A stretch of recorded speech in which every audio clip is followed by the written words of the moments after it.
అందరికీ నమస్కారం. ఈరోజు మన గ్రామ పంచాయతీ బాక్స్లో నిర్వహిస్తున్నటువంటి ఇది ప్రభుత్వ కార్యక్రమం. మనకి సంబంధించిన ప్రభుత్వ ఆదేశాల ప్రకారం 2047 సంవత్సరం నాటికి ప్రతి గ్రామంలో కూడా ఇప్పటి వరకు ఉన్నటువంటి 20%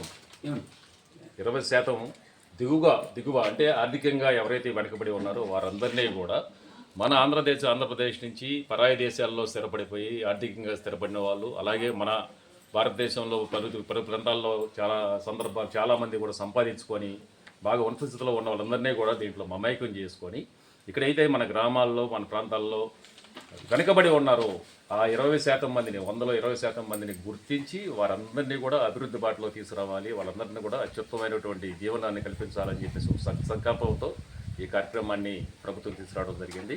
దీని టార్గెట్ వచ్చేసి 2047. అంటే ఇక్కడి నుంచి కూడా ఇంక 22 సంవత్సరాలు దీనికి సమయాన్ని కేటాయించడం జరిగింది. దీంట్లో మనకి ఈఆర్ఓ గారు కానివ్వండి, మన సెక్రటరీ గారు కానివ్వండి, ఆర్ఐ గారు కానివ్వండి, వీళ్ళందరూ ప్రధానమైన భూమిక పోషిస్తారు. వీళ్ళందరూ కూడా దిగువ తరగతిలో ఎవరైతే ఉన్నారో వారందరినీ కూడా గుర్తించి వాళ్ళందరినీ లబ్ధిదారులుగా తయారు చేసి వారందరికీ ఇప్పుడు మేము చేస్తున్నాము అంటే అది కాదు, అట్లా కాకుండా మాకులాగా చాలామంది రావాలి. మన గ్రామం మీద అభిమానంతో, మన గ్రామస్తుల మీద ఉన్న ప్రేమతో అందరూ కూడా ఈ గ్రామం పట్ల ప్రత్యేకమైన శ్రద్ధ చూపిస్తూ వాళ్ళందరూ కూడా ఈ గ్రామానికి విచ్చేసి మనకి ఎవరైతే మరీ ఇవాళ స్వతంత్రం వచ్చి 70 సంవత్సరాలు గడిచిపోయినా కూడా ఇంకా 20% మంది దిగువ తరగతిలో ఉన్నారని చెప్పేసి అంటే చాలా సిగ్గుచేయడం అనమాట.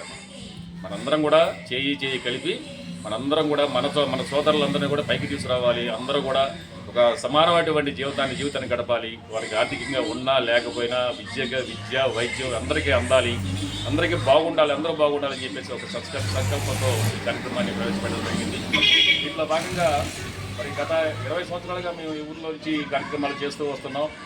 ఒక విద్యార్థులకు సంబంధించి స్కూల్ నోట్బుక్స్ ఇవ్వడం కాకుండా, అలాగే వారికి ప్రతిభా పాఠవాలు గుర్తించి వాళ్ళకి స్కాలర్షిప్ ఇవ్వడమే కాకుండా మరి 10th క్లాస్ ప్రత్యేకమైన దృష్టి పెట్టి వారికి మంచి ఫలితాలు రావడం కోసం వాళ్ళకి ఎగ్జామ్స్ టైంలో అనేక రకమైనటువంటి ఉపకరణాలు వారికి అందించి మంచి ప్రతిభావంతులకు తీర్చిదిద్దాలని చెప్పేసి చదువుతోనే ఈ దేశం బాగుపడుతుంది, యువత బాగుపడితే దేశం బాగుపడుతుందని చెప్పేసి ఒక సంకల్పంతో ముందుగా చదువు మీద శ్రద్ధ పెట్టడం జరిగింది.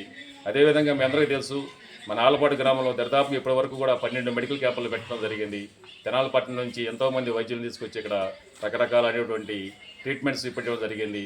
అలాగే ప్రత్యేకంగా ఎల్వి ప్రసాద్ హాస్పిటల్ వారిని 3 దఫాలుగా ఈ గ్రామాన్ని తీసుకొచ్చి మనకి కంటి శుక్లం పరీక్షలు చేయించి వాళ్ళకి అవసరమైన వాళ్ళకి శుక్లం ఆపరేషన్ కూడా చేయించడం జరిగింది. అదేవిధంగా ప్రతి సంవత్సరం కూడా మన గ్రామాని కోసం ఎంతో కొంత మాకు చేత వరకు మేము చేయాలని చెప్పేసి మరి ఈ గ్రామం నుంచి మా వద్దకి తెనాలు వచ్చేసి ఎవరైనా కూడా పలానా విషయం కావాలంటే ఆ విషయం దగ్గరుండి వాళ్ళకి ఆ పనులు చేసి పంపించడం, వాళ్ళకి వైద్య సహాయం కానీ విద్యా సహాయం కానీ ఏదైనా కూడా చేసి పంపించడం చేస్తూనే ఉన్నాం. మరి ప్రతి ఒక్కరు కూడా అదేవిధంగా భాగస్వామ్యాన్ని స్వీకరించాలి. వారందరూ కూడా గ్రామం పట్ల ప్రేమను చూపించాలి, గ్రామంతో మమేకం కావాలి. మనం ఎందుకులే, మనం ఇక్కడ ఉండలేదులే, మనం వెళ్ళిపోవాలని చెప్పేసి మరి బాధ్యత తీసుకోకుండా మన సంపాదన మనం చూసుకుంటే దానివల్ల ఉపయోగం లేదు. ధనం సంపాదిస్తే ధనవంతుడు మాత్రమే అవుతాడు.